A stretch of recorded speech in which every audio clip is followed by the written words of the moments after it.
But not everyone is laughing, and not everyone gets the joke. Often the targets of political ridicule live in such a protected, cotton candy cocoon that they cannot handle the criticism. We've reached a point where the corporate media have become so broken that lines of parody and reality have become completely blurred. If you dare mock the corporate Democratic elite, you will be punished. This past week, the New York Times falsely labeled and libeled popular, hilarious satire publication, the Babylon Bee. They called them a far-right misinformation site, and said the Bee traffics in misinformation under the guise of satire. That's an exact quote. These are the types of headlines the New York Times considers misinformation.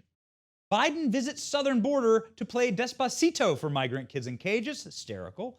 Mexico installs stairs to keep Joe Biden out. Very funny. Hurt all the feelings, though, at the New York Times. Joining us now to talk about this attack on satire and political humor, the CEO of the Babylon Bee, Seth Dillon. Seth, thanks for joining us. Yeah, thanks for having me, Benny. Seth, how did you get away with being a satire site for so long? I mean, you'd think that you wouldn't be able to hide in plain sight, being a humor site on the internet. It's a great disguise, putting on satire as a mask. Who would have thought it would work so well? We can deceive the masses this way. Look, Benny, this thing is totally absurd. I mean, the New York Times is beclowning themselves right now with these like crazy allegations. I mean, it's so clear when you go to our website, you look at it, we're a satire site. We've been around a long time doing satire from day one.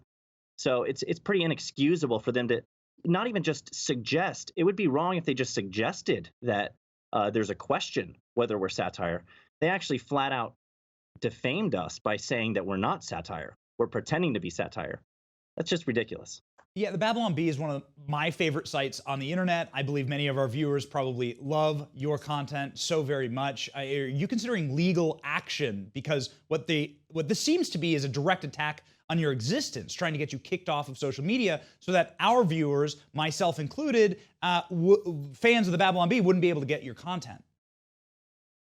Yeah, well, we have to take it seriously. We're talking with legal counsel about what our options are and what we should do. And ordinarily I would just say with something like this, okay, maybe they made a mistake and maybe we can correct this by bringing some attention to it. The problem is that this is a recurring problem.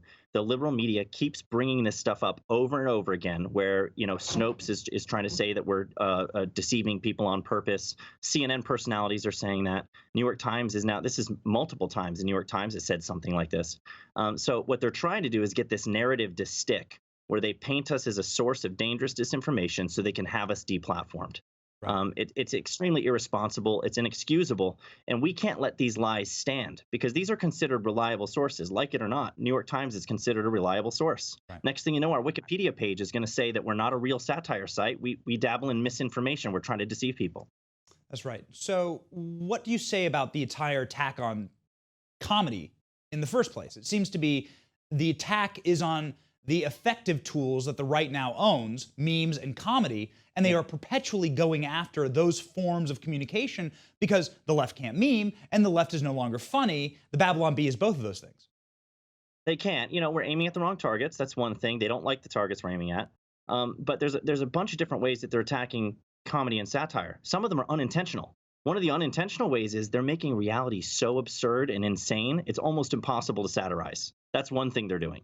But beyond that, the censorship stuff where they're trying to actually mischaracterize us to silence us, to me, it's encouraging. It means we're doing the right thing. Obviously, we're over the target, right? This is the response that you have when you're afraid of whoever's coming after you. So I think that they see that our attacks are very effective.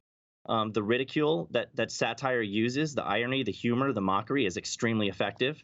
And the evidence of that is the response we're getting right now. There's nothing hollow, empty, powerful people hate more than being ridiculed and being made fun of.